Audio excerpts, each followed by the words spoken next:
I sat on this footage for over half a year, unsure whether I wanted to share this chapter of my life. On paper, I was living the dream, doing image and video diffusion research while building models and tools near the frontier of generative media AI. But on the inside of the industry, I felt undervalued, and it was grinding me down, spiritually and creatively. The situation devolved to the point where I was ready to walk away from both the field of generative AI and art entirely. Then, one of Europe's leading frontier AI labs reached out. Despite having permanent residency in Japan and no intention of leaving, I found myself whisked away once again to Europe and then my former home of the United States on another grand adventure. I crossed the ocean wondering if a new job in a new country was the answer, but testing myself on the global stage did more than push my technical limits. It made me confront the repressed reality that I traded creating art with intent for building tools for others. With all that in mind, I headed out on a dark and stormy night to Haneda Airport. This company offered to fly me out in premium economy, which gave me access to the All Nippon Airways lounge and some surprisingly decent food.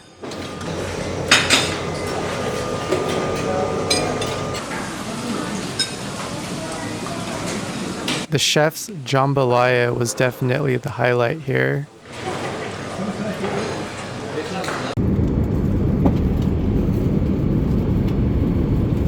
This is my first time riding in premium economy from Japan to Europe, and it really didn't feel any different from economy. The first leg of the flight takes around 13 or 14 hours, so I had ample time to watch movies, but more importantly, study up on various machine learning concepts. The flight felt horrifically long because about halfway through, the gravity of the situation started to settle in. In Japan, I use an MVNO service called Ahamo, and I'm supposed to receive coverage overseas for at least 15 days, so having no data connection is problematic already. Great start to the trip. After landing in Frankfurt, I had around 3 hours before my next connection, giving me some time to go withdraw some Swiss francs. My last trip to Europe was in 2020, so I still had some leftover euros if I really needed them. I don't have any footage from before takeoff on this Air Dolomiti flight, but the captain was actually pretty funny. While explaining the delay, he basically threw the refueling crew under the bus, saying that they didn't thaw the fuel on time. It was really cold, so I understand the situation. Yay, electric bus.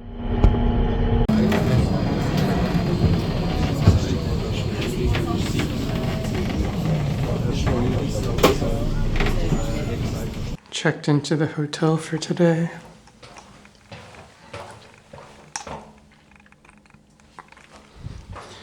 It's in Basel, Switzerland.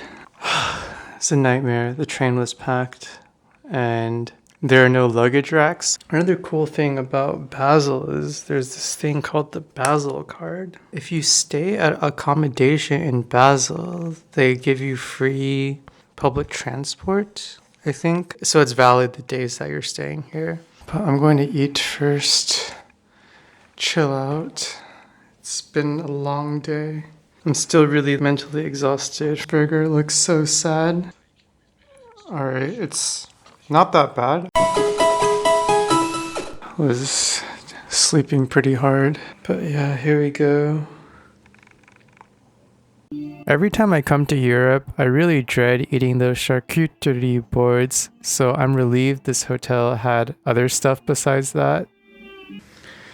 Going to take a shower and go for a walk. At the tram station, I already checked out, but I left my luggage at the hotel. And I'm going to go to the Christmas market.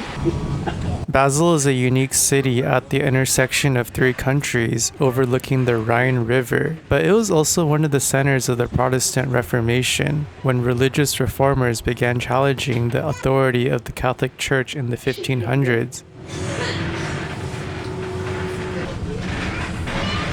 I'm not trying to draw any grand metaphors here, but the irony isn't lost on me. I'm an American with Taiwanese heritage with permanent residency in Japan, traveling through a city known for challenging old institutions, on my way to talk about the future of creative work with machine learning, diffusion models, and 3D CGI.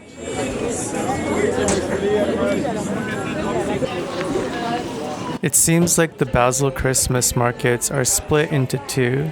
This first one named Barfuser plots and the subsequent Munster plots.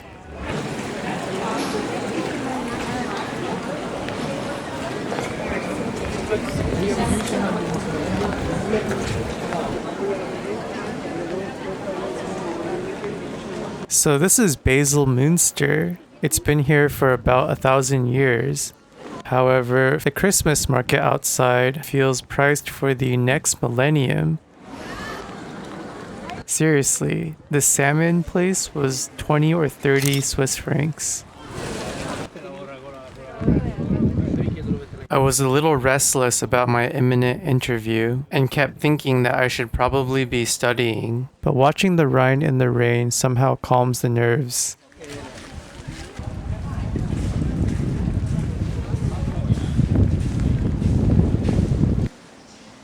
Basel Munster is not only a cathedral, but also a resting place for its citizens.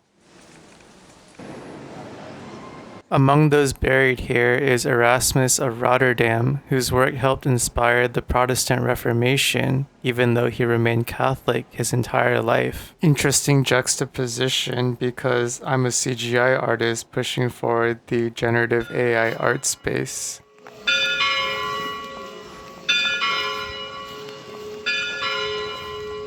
At this point, I felt that I had seen enough of the city and headed off to my next hotel through these Venetian-like alleys. Fun fact, while walking through here, I saw a tram with Roger Federer on it. I didn't know he was from Basel. On to the next accommodation for tonight. Alright, pretty funny story. I just checked in and the lights were working before. There's this switch over here, 6400 ISO. So this switch turns on all the electricity, I think. And when I came in, it was working fine. However, then I filled this up and I tried to boil some water and now the lights turned off. Basically, I'm in this room with no electricity.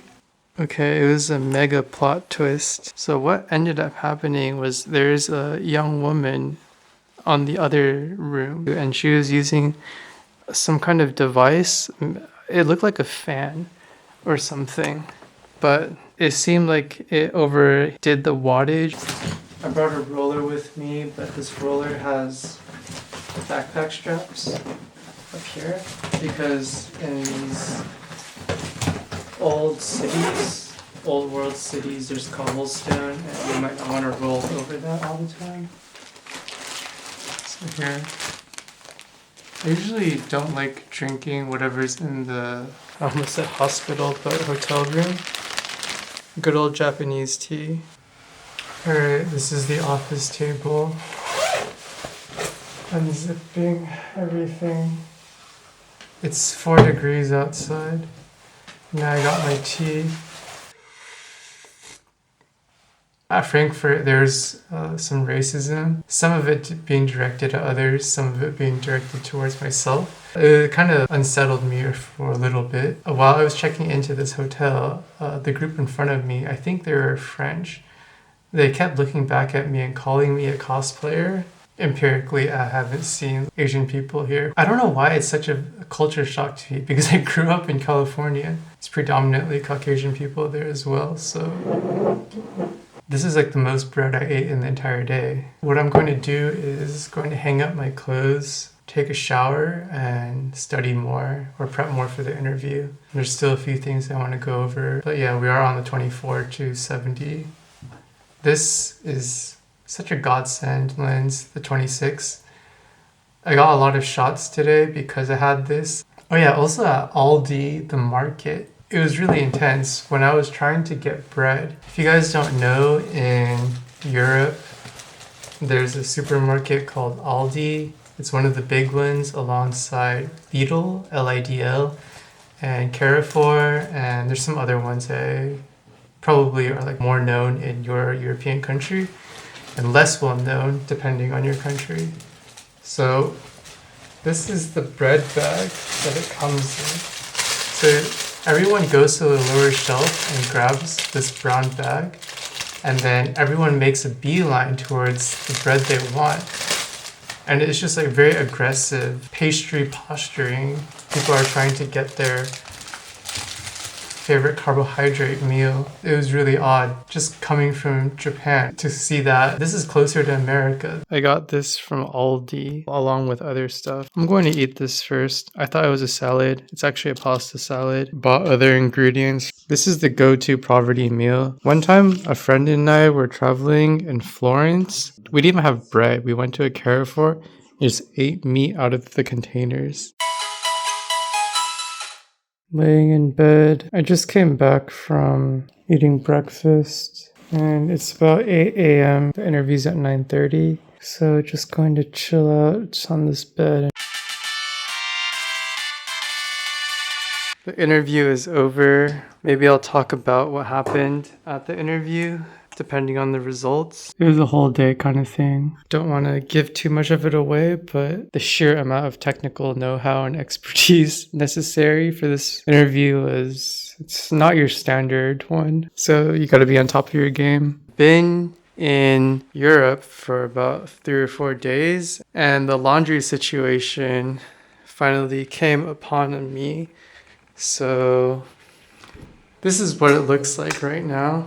One pair of jeans, one of my shirts, boxers, socks are hanging and drying. I usually bring this scrubba bag. It's a dry bag, but you can wash clothes in it. This time I went to buy my own detergent because I forgot to bring it. So I have German detergent now called Ray in der Tube. And I also left my salicylic face wash at another hotel. I don't know what's going on tomorrow. I think I'm going to Strasbourg, but the train situation is also so confusing.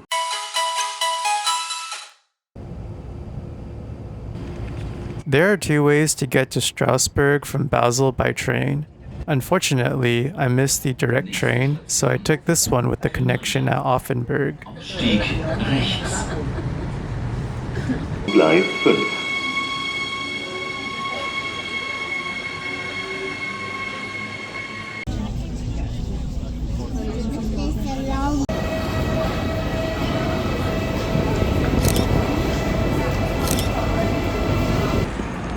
This is my 3rd or 4th time visiting Strasbourg, but first in the winter. However, before exploring the city, I had to drop off my bulky bag.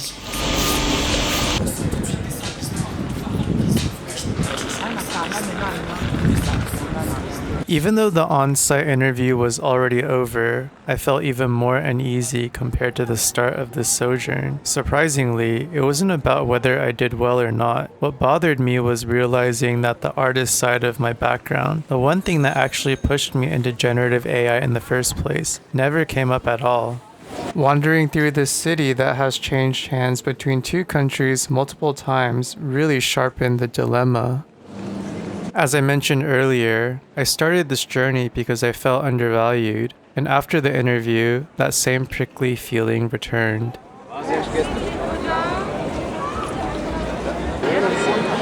By the way, the structure is Strasbourg Cathedral, and it held the title of tallest building in the world for over 2 centuries.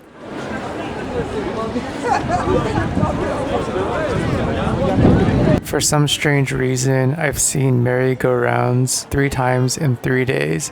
At this point, I had walked a lot, so I was pretty hungry, and I ended up getting a marron crepe and a beignet.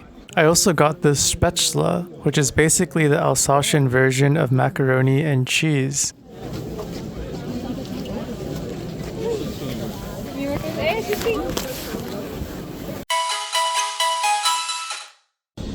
Alright, on the train to Lucerne, so this should be right. I don't know what that says. As the train moved from Basel to Lucerne, the scenery felt strangely reminiscent of Hokkaido's countryside landscape. Made it to Lucerne. What a ride. This is the train I was on, a double-decker. Checked into the hotel, eating my poverty food, even though there's a bar downstairs that serves some really tasty looking food. I might go there later, but I was just famished. Riding trains is something else. Time for the nighttime walk in Lucerne.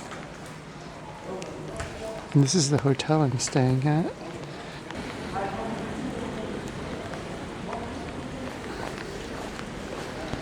I can't help but think these stars are just pow pow fruits. Chapel Bridge will be ahead. No Christmas market for this place, I guess. Yeah, it's actually here. Alright, well, wedding room.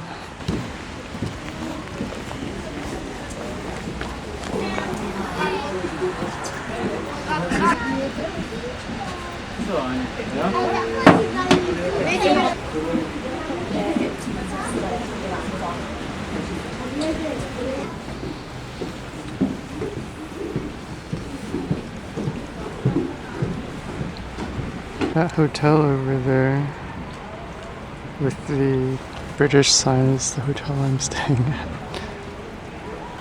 What the heck? Migros Bank. I thought they were a supermarket. Migros. Found Coop.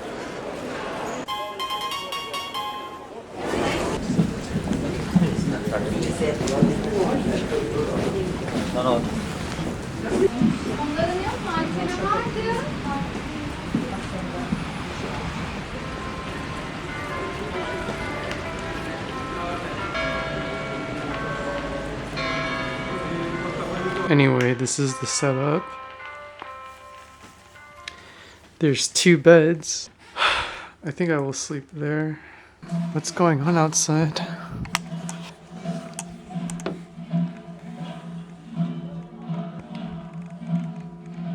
Is there some kind of procession? There's no one on Chapel Bridge opposite though, so it might just be a native thing, local to the people here. Had a lot of energy the past few days, but today I just feel totally tired. Tomorrow I will take a train from here, Lucerne, to Zermatt, but actually Tasch, I think is the name of the station before Zermatt, or Zermatt. It's the last station where you can actually drive to before you can enter Zermatt. Zermatt is a car-free zone, I think. It's my first time there. I've never seen the Matterhorn before. Funny thing about the plumbing in Switzerland is that all of them are by this company called Laufen. It feels like there's some antitrust laws that work a little bit differently from America in Switzerland.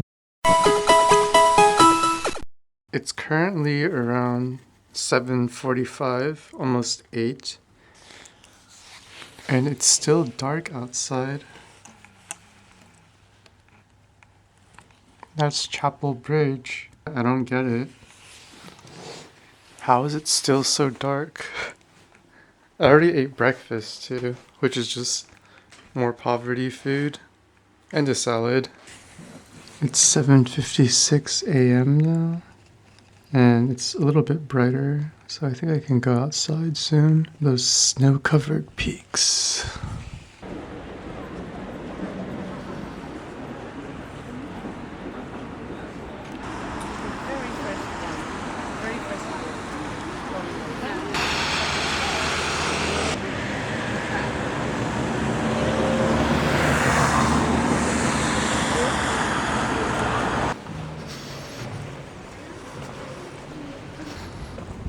So quiet.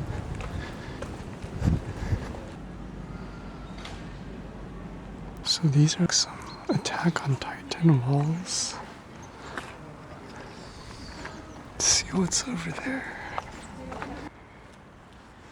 The clock tower. Okay.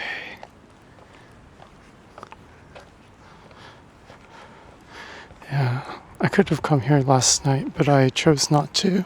Switzerland. These views. Well, this is the path to the clock tower.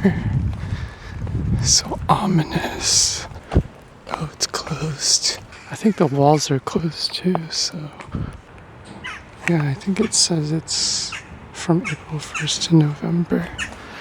I don't know what this is. It might be a Swiss gacha game.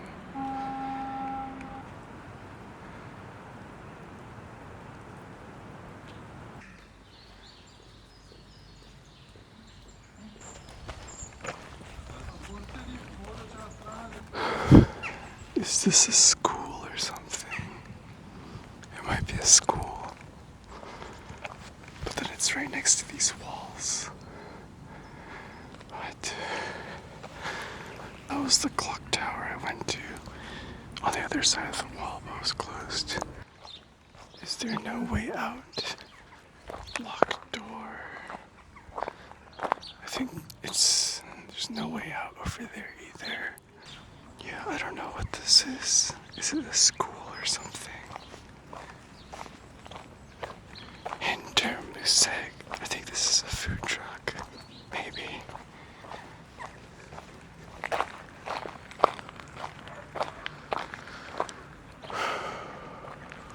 Yeah, there's a whole town behind here.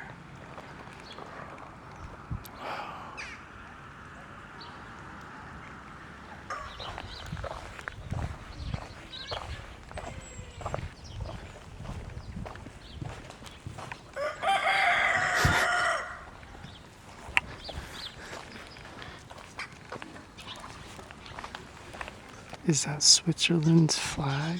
Because it's a big plus.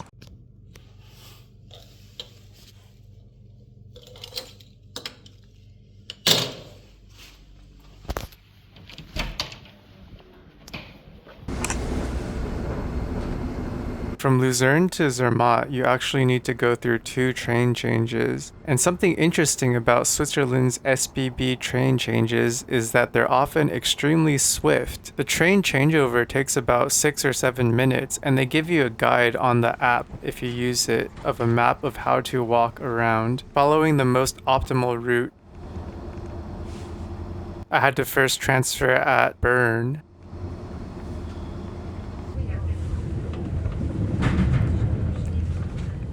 Now I'm headed towards Visp.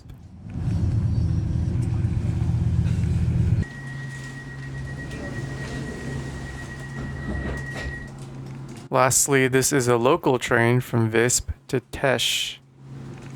During these long train rides in sparsely populated areas, my mind always starts to wander. The interview gave shape to something I'd only felt instinctively. I could stand on both sides of the line, post-training models, then turning that work into products that ship. But after 2 years at the frontier, I'd spent so much time adapting these models that I rarely got to use them for anything of my own.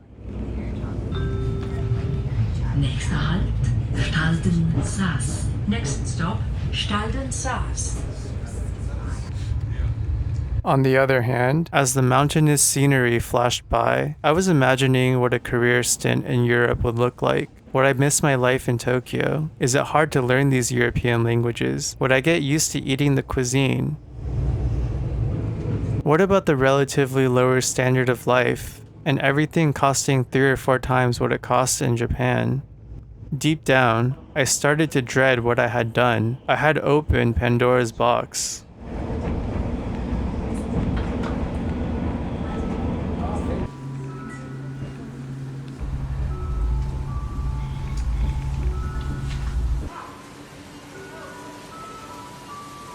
Are there any even other words to say? I checked into my hotel. Actually, this is not the hotel I reserved, but the one that I reserved said that the room wasn't ready or there was some kind of error. And Fortunately, this chain of hotels owns 2 hotels. So the inn called the Matterhorn Inn, and then they own this 4-star upscale one. Since I couldn't get into my room using their check-in process, the kind young man at the reception upgraded me to this room. Also, funny story. Today is some kind of immaculate feast holiday, so there's no food open, and I ate the rest of my poverty food. These room placards are so cool. Alright, just came back from going to more poverty food, the pop-up store, because all of the markets were closed. If you're ever curious about what the room looks like after I unpack my luggage, this seems pretty accurate. I have all my snowboarding clothes over there. My pants don't fit anymore. I wore a medium last year, but now I think I'm a small.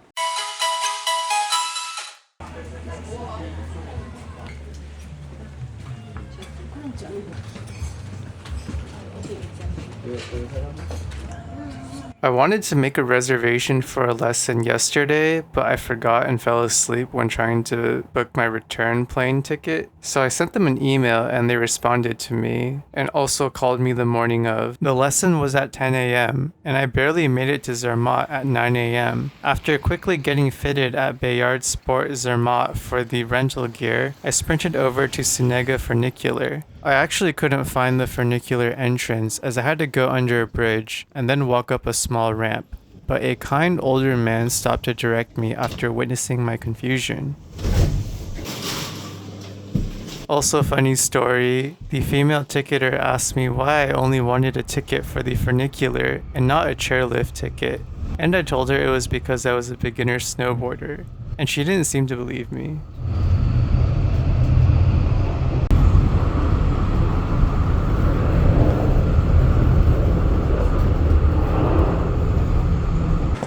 The restaurant outside is where I met my instructor, Michelle, and she was really great.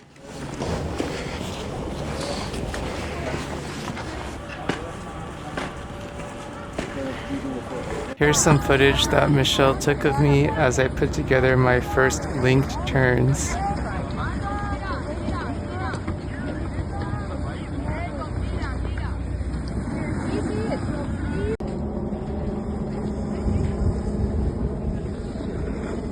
I know, it's beautiful.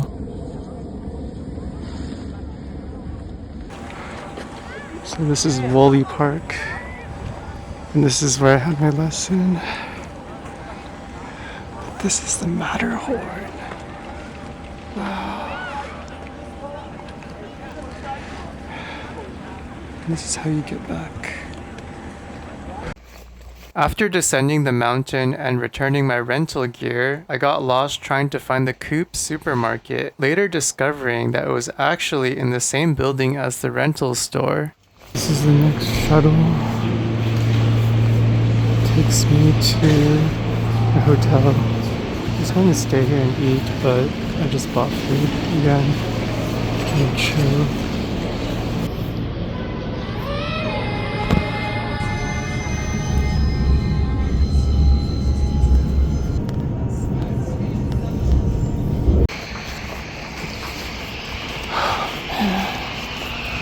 This is the life.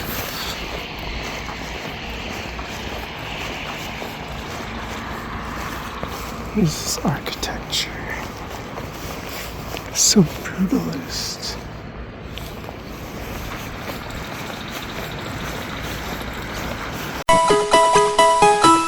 My body is so sore from yesterday. 11 a.m. in the morning, leaving Tasch. Insanity.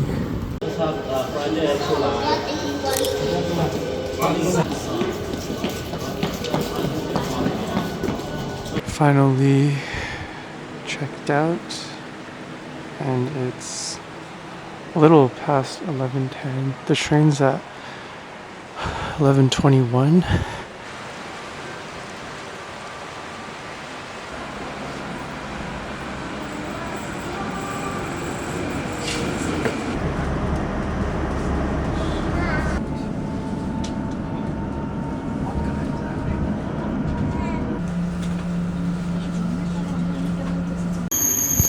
Okay, this is not my train, I think.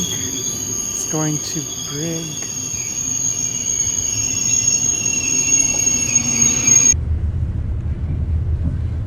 After spending about a week in Europe, I had once again begun to feel a lack of fire and willpower.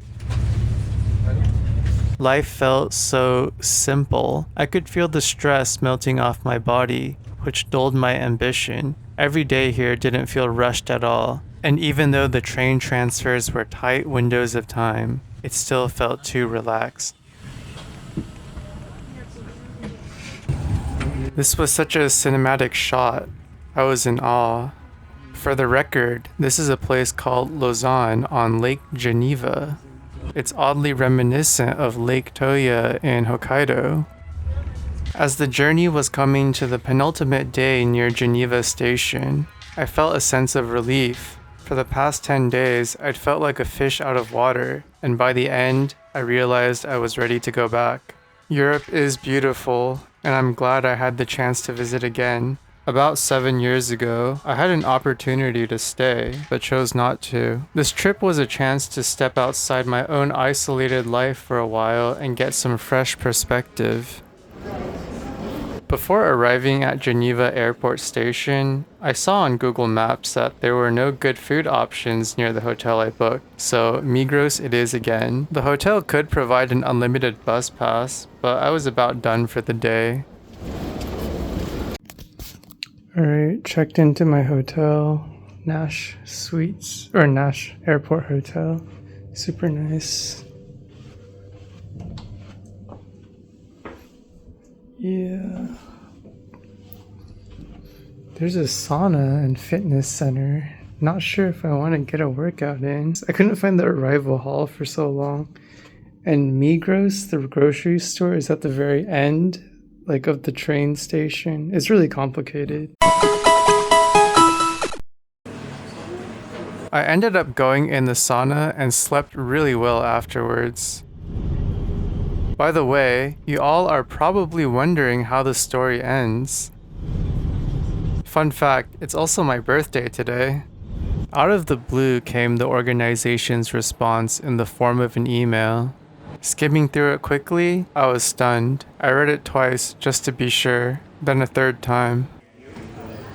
Funny thing, while I was over here being grilled on machine learning theory and production level code, a video I rushed to complete about false color monitoring on the Nikon ZR before leaving for the interview was getting decent traction. People appreciating the work, asking how I made it, asking about my life in Japan. The whole person, not just the part that fits on a whiteboard or an API. I'm at London Heathrow right now, and I accidentally left the arrival, so I should have gone through transfer. Where was I? Oh right, it was a small thing, but making something for myself and putting it out into the world on my own terms reminded me which version of myself I actually liked being. 12 hours back to Tokyo gives you a lot of time to think about your future. However, I barely had time to collect my thoughts. Nary a moment after I returned to civilization, I was spirited away to California for my company's off-site gathering. Not exactly sure how business people deal with this frequency of traveling. Southern California is my hometown, so I ended up staying from the end of December 2025 to the beginning of March 2026. I caught up with my parents and went about my usual routine alternating between Costco, In-N-Out, and random buffets. I haven't been home in about 10 years. Currently in the biotech area of San Diego. I really hated driving. For the few days after my prodigal son act, I felt aimless most of the time, drifting about in a creative and technical limbo. Eventually, I did go to the off-site in Hollywood, Los Angeles. I originally planned to take the Amtrak train from Solana Beach Station, but someone actually ran onto the tracks at a station prior, resulting in the train never coming. So I ended up getting an Uber with strangers to the University of California, Los Angeles, and then to my hotel. And this is the view outside. Pretty affluent neighborhood. Really hot, and I'm super hungry. There's a really big bathtub in here. And a shower. Time to eat. Didn't really do much filming. For one, I wasn't allowed to. And second of all, I didn't bring my camera out a lot anyway because of certain restrictions. It's the second to last day of the offsite. They changed my magazines. It used to be a Dodgers one here. I ended up meeting several of my colleagues and new team members in person. In addition, there were several very exclusive and cool industry leader speakers and activities. Awkwardly, I felt a strange sense of silent turmoil as I could be departing due to some opportunities on the table, and I still hadn't actually solved the question of what I was going to do next in my own personal journey. But today is the last day of this offsite. A few weeks afterwards, I received a promotion, recognizing my research and production contributions to the company. Later on, I received a second promotion in the form of leading my own creative technology team under the banner of AI solutions. In addition, I was getting continued interest from companies. Back in 2004, Roger Federer reportedly went a whole year without a formal coach, working with a trainer and hitting partners while figuring out what actually worked for him. The rise of AI agents makes this a good time to do something similar. Something interesting that I learned on my previous European adventure was that Michelangelo learned to carve from stonecutters. However, at some point, he stopped being one of them. Of course, I'm grateful that organizations keep wanting to hire me for the stonecutter portion of my abilities. It helps fill me with confidence, something I often have trouble seeing in myself. But I don't want to just build the chisel. The craft tells the technique what to build in pursuit of creativity, not the other way around. After returning to Japan, I started going snowboarding every week. I had tried a few methods to find my path forward, such as revisiting fiction or media where characters found rediscovered purpose in life after a period of betraying their potential. While in the mountains, I practiced alone on my brand new snowboard, mentally rehearsing the lines I learned in the mountains of Zermatt. Bend your knees, steer with your front knee. Most importantly, look where you want to go. Look where you want to go.